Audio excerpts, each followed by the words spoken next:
You've likely seen them, haven't you? Those padlocks, all clustered together on bridges, fences, landmarks, in cities pretty much everywhere. They look vibrant, often really colorful. Symbols of love, commitment, big dreams. But what happens when that very personal gesture, that symbol, turns into, well, a serious structural risk, like it did in Paris? Today, we're taking a deep dive into this whole global thing with love locks. We've gathered some really fascinating sources that unpack what they are, sure, but also where they've popped up and the kind of surprising impacts they've had, sometimes challenging impacts. That's right. I mean, at its heart, a love lock is simple. A padlock. Couples attach it to something public, usually a bridge, maybe a fence.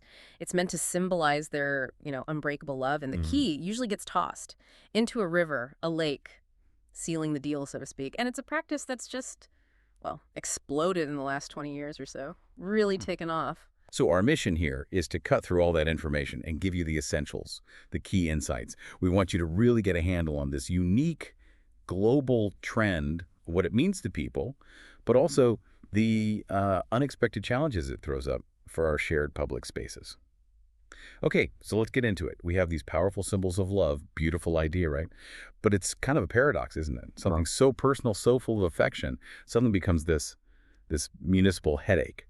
Why? What's the actual problem beyond just like lots of locks?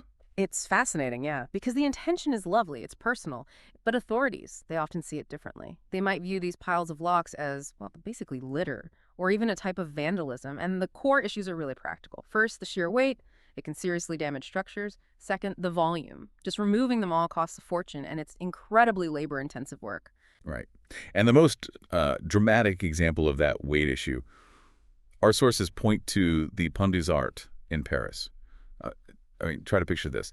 The estimated weight, just from the locks on that one pedestrian bridge over the Seine, might have hit 93 metric tons. 93! Yeah.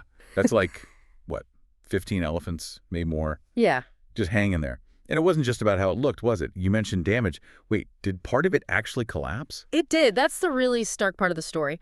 In June 2014, a whole section of the bridge's parapet, the railing, it just buckled, collapsed under the weight. Wow. It really hammered home how serious the problem had become. So by June 2015, the city had to act. They launched this huge operation, took down hundreds of thousands of locks, and eventually they replaced the wire mesh panels with glass ones, basically to stop people from attaching new locks. So you just can't anymore. Exactly. And that whole Paris situation, it really became a major case study. It sort of highlights how different cities all over the world have had to figure out how to deal with this phenomenon as it spread. Okay, so zooming out from Paris then, how did this trend travel?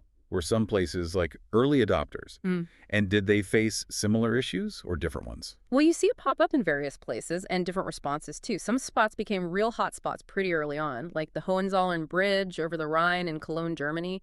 Locks started appearing there back in 2009. Okay. And Italy, that's interesting, too. A big driver there was actually fiction. A popular novel by Federico Mocchia, I Want You. It had this scene, and it inspired tons of couples to put locks on the Ponte Milvio Bridge in Rome. Huh. So a book started it there. Yeah, it shows how powerful pop culture can be, right? Sparking a real-world trend like that. And then you have newer places like the Butcher's Bridge in Ljubljana, Slovenia. It's a pedestrian bridge, opened in 2010, and bam, locks started showing up almost right away. So it seems like just ripping them down isn't always the first thought, or maybe not the only option cities considered. What about places that tried something different, maybe more proactive? Right. It makes you wonder, is there a way to kind of embrace the feeling behind it, but without the bridge collapsing? Absolutely. And some cities have been really creative, actually trying to accommodate the tradition. Look at the Seoul Tower in South Korea. The operators there were really on the ball. They installed 7 artificial love trees, like sculptures specifically designed to hold a lot of weight, designated spots. Clever. Yeah.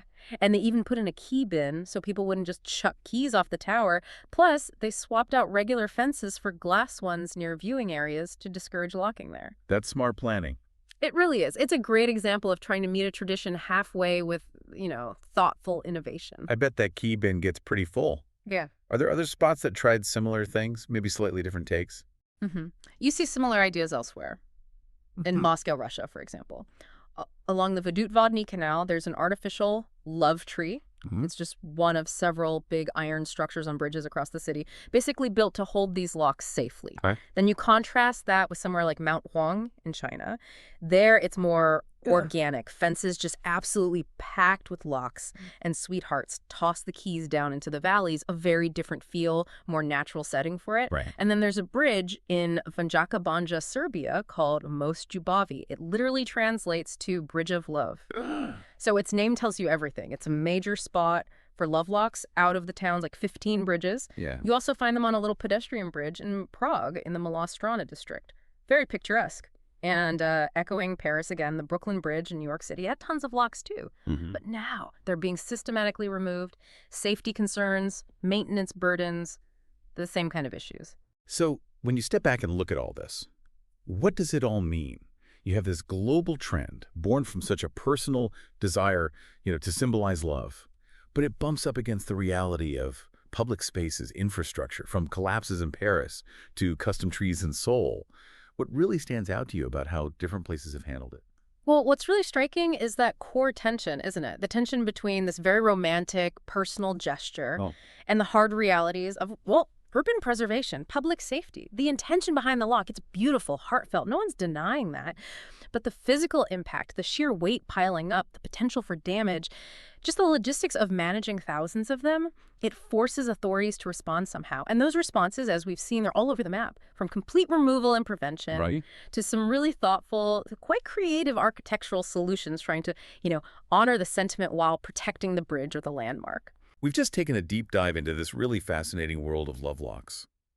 We've seen how a gesture that feels so simple, so personal, can grow into a global phenomenon, and one with real tangible impacts. Symbolic, yes, but also very structural. Yeah, and if you think bigger picture, the whole Lovelock story is kind of a microcosm, isn't it? It shows how individual actions, when you multiply them thousands, millions of times across the globe, they can create challenges nobody really saw coming. But importantly, they can also spark some pretty amazing creativity and problem solving in response. So maybe as you go about your day, you might start noticing other ways, perhaps smaller ways, that our personal expressions leave a mark on the public spaces we all share.